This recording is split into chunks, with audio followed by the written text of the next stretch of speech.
What's up guys, my name is Josh and welcome back to another Pixel Fart video, and in this video I'm going to be giving you guys my thoughts on the new 3DS XL. There's been a lot of talks about this new system now that it's going to be released in the US, and I'm just going to go ahead and lay it all out there and just say what I feel about this system with all the news that's come out. So, to start off, obviously there's a couple big gripes that a lot of people are having with this system. The two main ones obviously are the SD card slot location and the fact that this system doesn't have a charger. Yes, it is sold at a retail price of $199 without a charger. So let's start off with the SD card slot thing.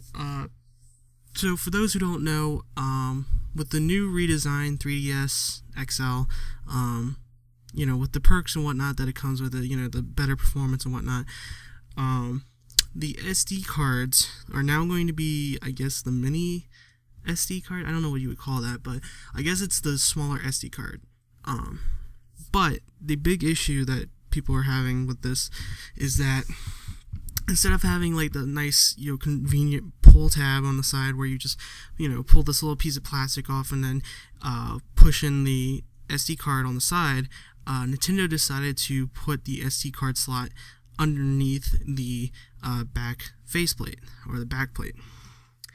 Now, this wouldn't be an issue for most people if that back plate didn't have screws on it, and that seems to be the biggest point of contention with that particular thing. It's not that it's behind a backplate, but more so this backplate has a screws on it, supposedly screws that you have to have like special screws for, like a someone mentioned that if you have a eyeglass kit, like a screw kit, if you have glasses and need to tighten the screws on that, apparently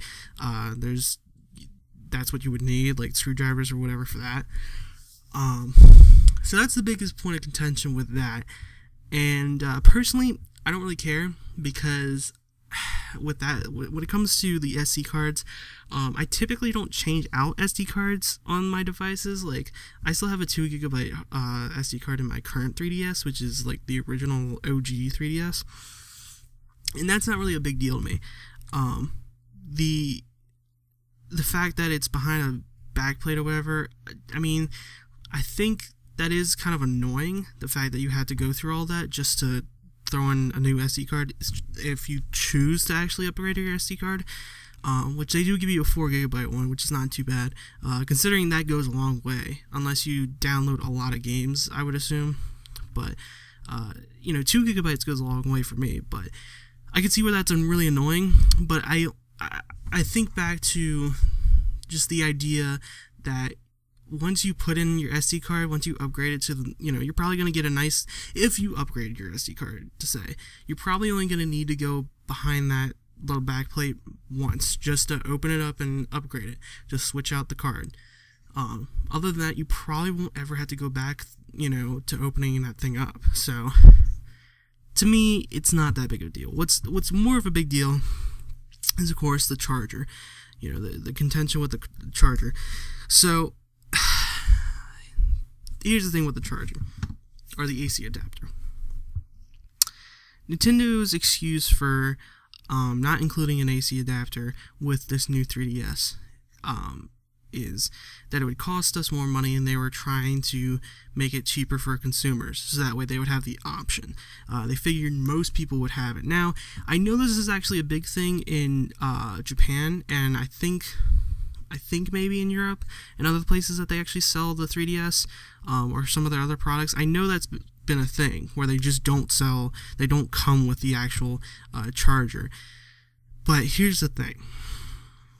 If that was the case, why isn't the system marked down cheaper? Why is it that it's $200, which is, I believe, the same price that the 3DS XL, when that original 3DS XL hit the US? Why is it the same price? Now the 3DS XL, the older one, is about $180, $150, depending on where you buy it from, right? And that comes with a charger. So let me get this straight. You're not gonna include a charger, and you're gonna leave it at $200. Doesn't that make that more expensive for the consumer? So I don't know, that irks me. That's the thing that irks me, is that they didn't mark down the price. It's not like the system would have been $210, right? You know, let's just say that Nintendo would value the charger at $10, right?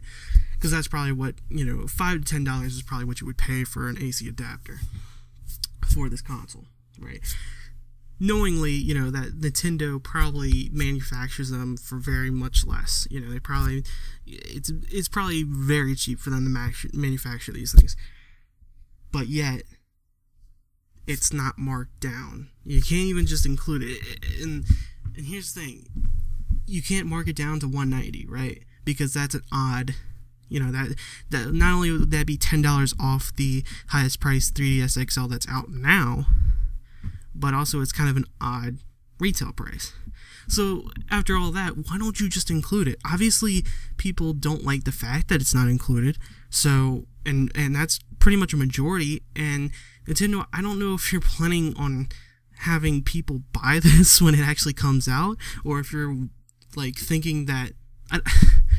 Here's how I see it. I think most people are gonna look at this and say, "Okay, I'll wait till it goes down in price." Right? Because that seems to be the most logical thing, is like, I'm not going to pay $200 for a brand new system that doesn't come with an AC adapter. I'll wait till it gets marked down, and if it still doesn't come with an AC adapter, then I'll go buy the AC adapter then. You know, so, and the thing is that this is being marketed, obviously, to mainly people who already have 3DSs, right? So, again, that's their excuse, is like, most people would have a 3DS, excuse me, 3DS charger at this point, but not everyone does. And what happens if, let's think about the people who are going to upgrade to the system. All right, by that logic, they're probably going to get rid of their old 3DS. Now, depending on where you go, I suppose, you might have to trade in the AC adapter as well. Like, if you're going to sell your old 3DS, you probably would have to sell the adapter as well. So there goes again the point of, we need the chargers with the system. So that, again, my biggest point of contention with the system is the fact that it's $199, right? If you're gonna not include a charger, okay, mark down the price. Legit mark down the price. That's, to me, $200 is probably, like, you know what I'm saying, that's not the base price for the system without a charger. That's the price they want to offer you. Essentially, what they're saying is, look, we didn't want to include the charger because it cut cost on our side, not your side, but our side. The fact that we don't have to include the charger means that it's cheaper, therefore cheaper for us to manufacture these things, and you're still paying the same price you would if it did include a charger. And that's bullshit. So, anyways, guys, that's my full opinions on the new 3DS, and this whole fiasco with the 3DS that's going on right now. So, if you like this video, please leave a like, and subscribe for more content. I'll be making some more videos in the future, and that's it, guys. Thanks for watching. Hope you enjoyed.